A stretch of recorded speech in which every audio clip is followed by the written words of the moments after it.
Namaskar.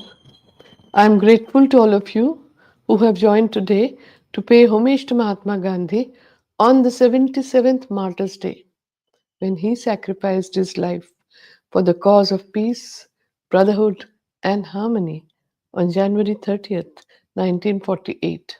It was unfortunate that an enduring symbol of nonviolence fell victim to violence.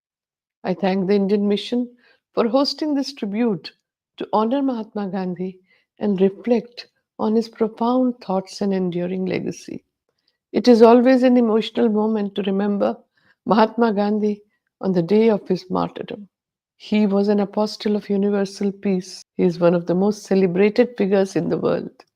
His philosophy of satyagraha and unwavering commitment to peace and justice continue to inspire individuals, movements, and nations across the globe. As we commemorate Martyrs' Day on January 30th, 2025, it is essential to explore the international perspective on Mahatma Gandhi and the profound influence he has had on humanity. Gandhiji's principles of nonviolence and civil disobedience have resonated far beyond India's borders. Leaders of global significance have drawn upon Gandhiji's teachings in their struggles for freedom and equality. Even after more than 7 decades have gone by since Mahatma Gandhi's passing, his relevance is as profound as ever, resonating across the globe. He stands as a beacon of not only political democracy, but also of economic and spiritual democracy, principles that hold deep relevance in today's world. In an era increasingly defined by polarization and violence, Gandhiji's teachings offer timeless wisdom. His concept of Sarvodaya, the welfare of all, provides a powerful framework for tackling pressing global challenges such as poverty, inequality, and environmental degradation.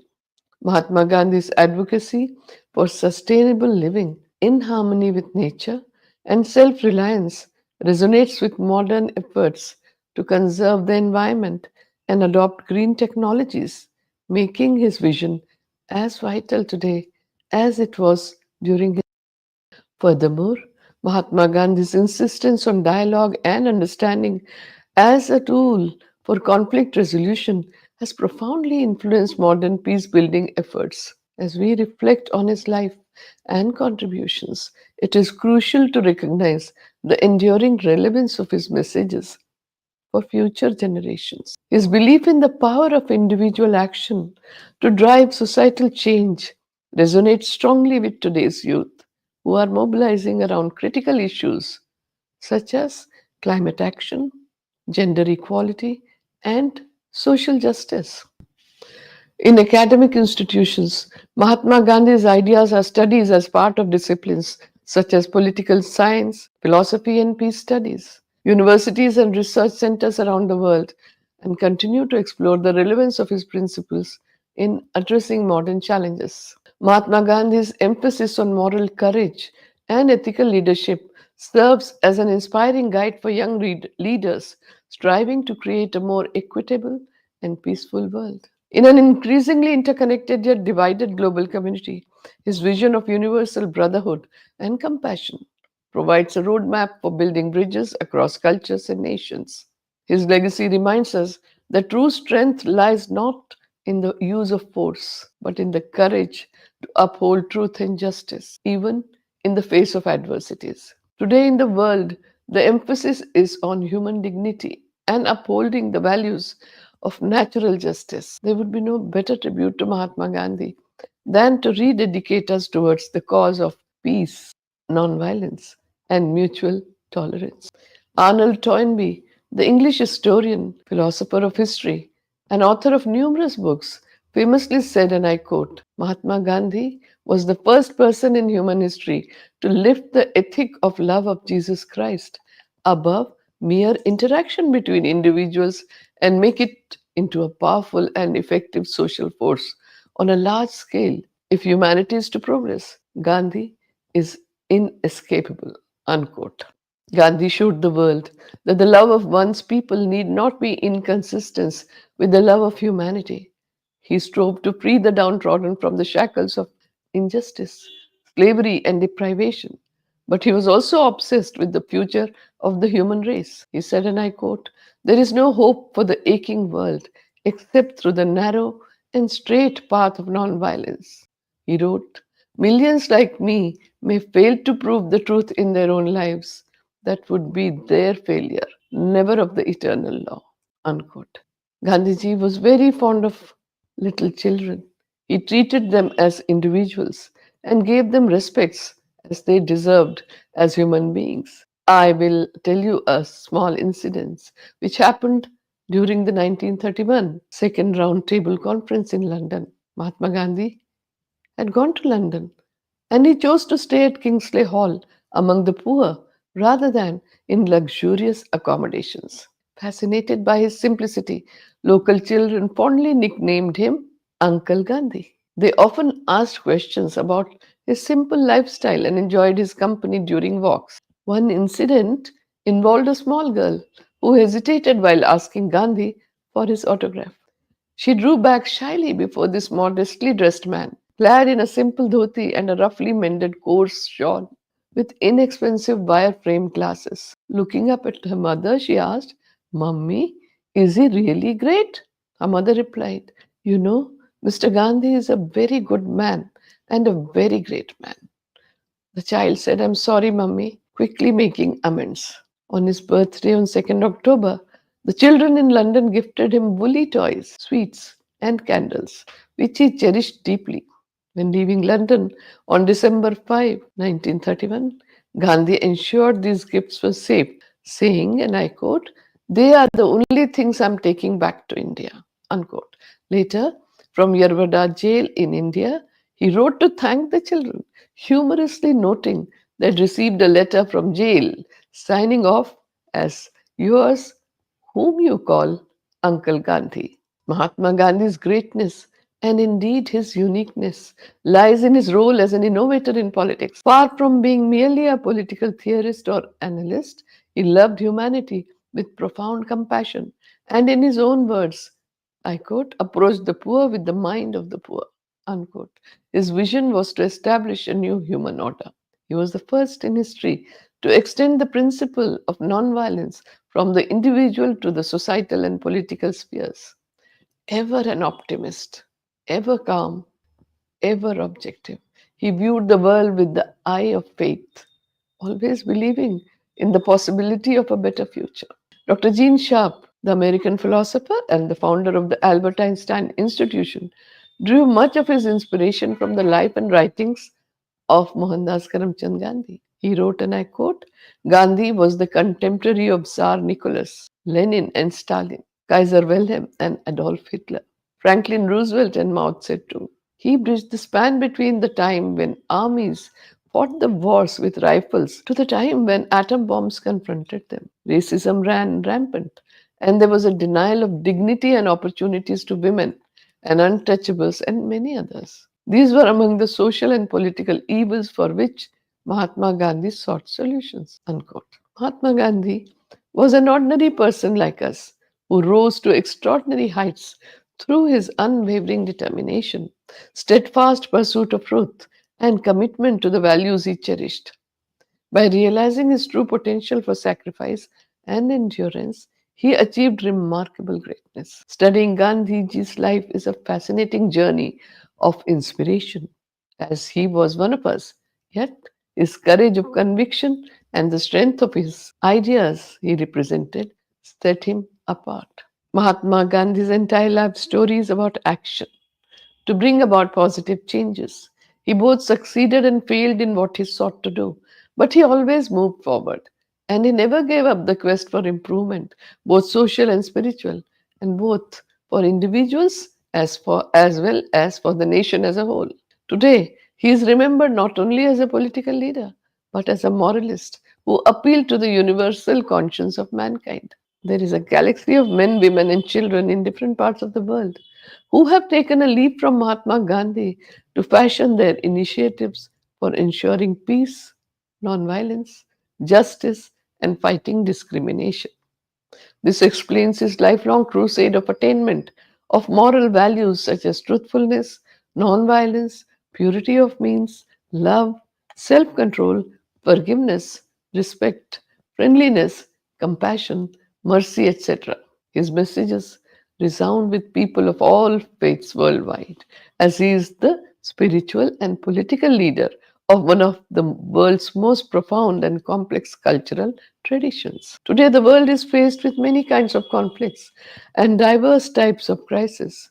We see Mahatma Gandhi's emphasis on non-violence, universal brotherhood, and peaceful coexistence having an all time relevance. In his 50 years of public life in three continents, Asia, Europe, and South Africa, Gandhiji demonstrated the efficacy of extending respect for all living beings. Human dignity, oneness, empathy are impossible without compassion.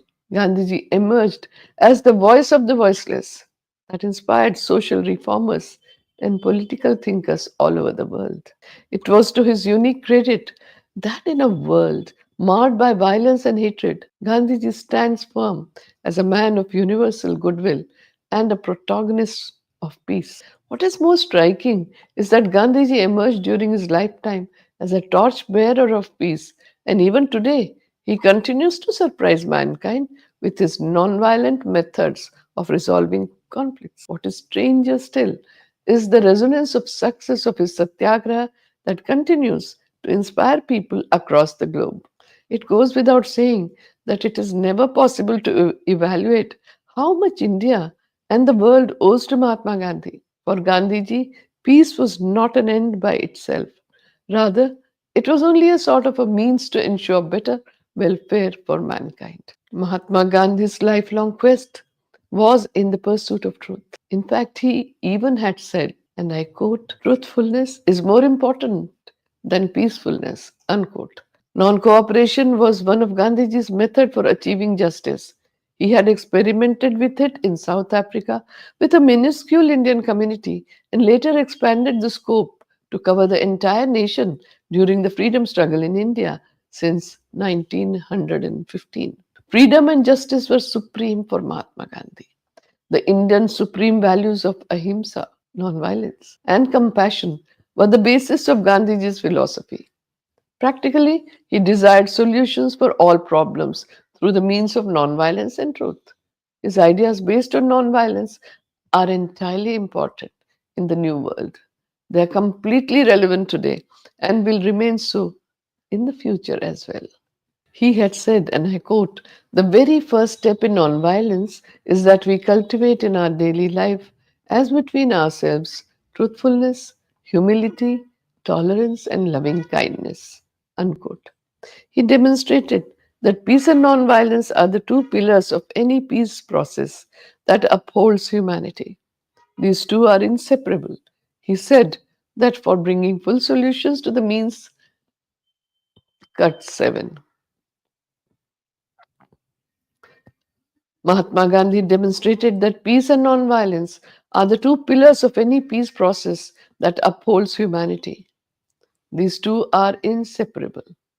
He said that for bringing full solution, the means must be nonviolent action or protest to settle a dispute through satyagraha.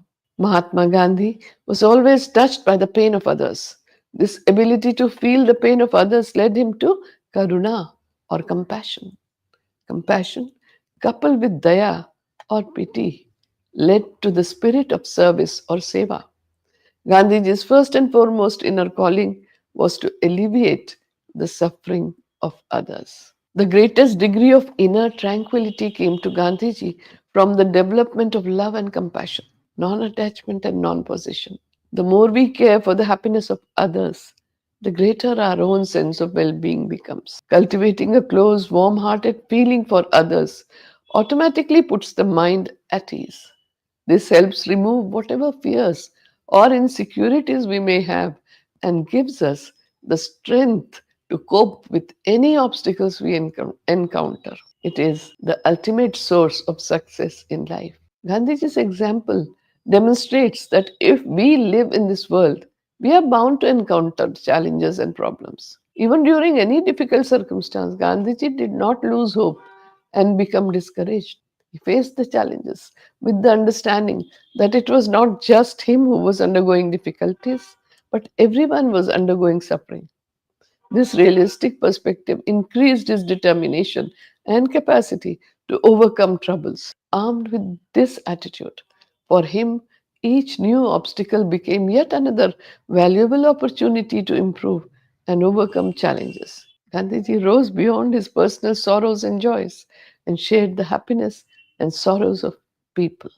He became more compassionate and developed both genuine sympathy for others' suffering and the will to help remove their pain. As a result, his serenity and inner strength increased, as did the resolve. He used to remain positive under all circumstances, and that was his main trait. He had faced many challenges in his life. The techniques he crafted, like Satyagraha and Sarvodaya, and the strategies he followed in his public life give us insights into how spirituality can be applied to improve human conditions in today's world. The applications are not India specific, but are universal. Gandhiji sought the guidance of his inner voice, not only in the spiritual realm, but also in the political realm. Gandhian humanism and its practical application are the way forward in the world. His noble spirit and warm, humane kindness have endeared him to all humanitarians throughout the world. Nowadays, our world has become so interdependent that any conflict between nations inevitably impacts the rest of the world. The only way to establish peace in the world is through nonviolence. We need to develop a sense of solidarity amongst ourselves by considering other human beings as our brothers and sisters, as part of one family. Gandhiji's ideas of nonviolence was to live and help others to live. Helping others to live with mutual respect should become the foundation of our life. He had said, and I quote, "When I despair, I remember that all through history, the ways of truth and love have always won. There have been tyrants and murderers, and for a time they can seem invincible, but in the end, they always fall. Think of it always." Unquote. In today's globalized world, we already have all the material comforts required for living contently. We are taught by the market forces to want more and more, even as we see the world around us engulfed in greed, violence, and intolerance. Today's world laments violence in the frequent attacks, riots, war, and imminent possibility of a nuclear war. But the last century was even more disastrous. In such a time, a frail leader, Mahatma Gandhi, was the most influential and important political leader and a thinker of the 20th century whose legacy still inspires people globally. In a world that is divided in the matters of faith and religion, that is shaping and determining the politics of this world in a barbaric way, Gandhiji brought in a novel path. He continued to lay importance on interfaith dialogue and cultivating understanding towards nonviolent, compassionate, and emancipatory aspects of their own religion.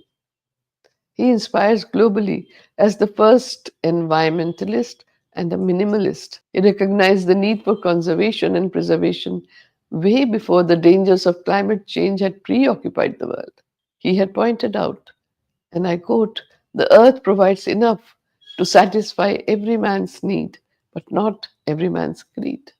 Unquote. He had said that life should be need based, not greed based. He was a thinker who clearly realized the reality of overuse, abuse, and misuse of the global commons.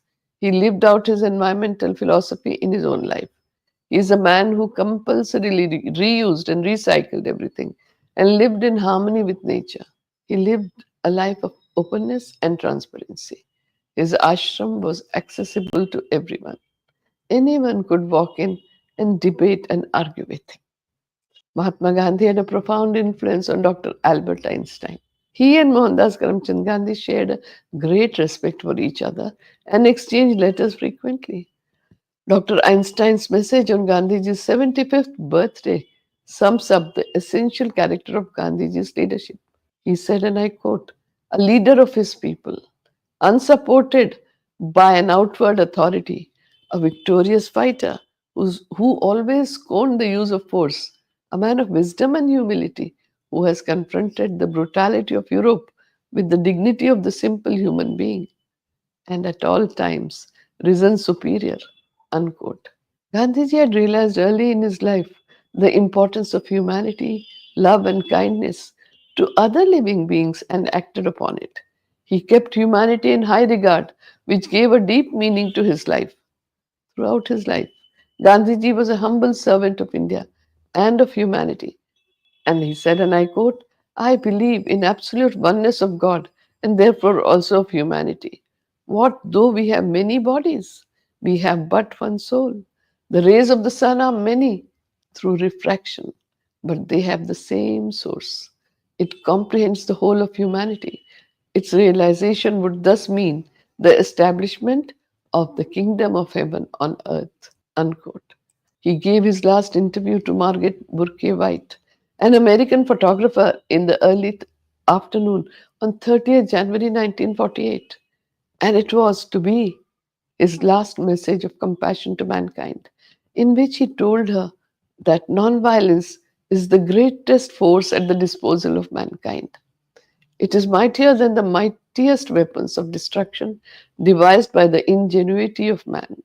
Gandhiji had further said, I do not believe in shortcuts which involve violence. However much I sympathize with and admire worthy motives, I am an uncompromising opponent of violent methods, even to serve the noblest causes. There is therefore really no meeting ground between the school of violence and myself. Unquote.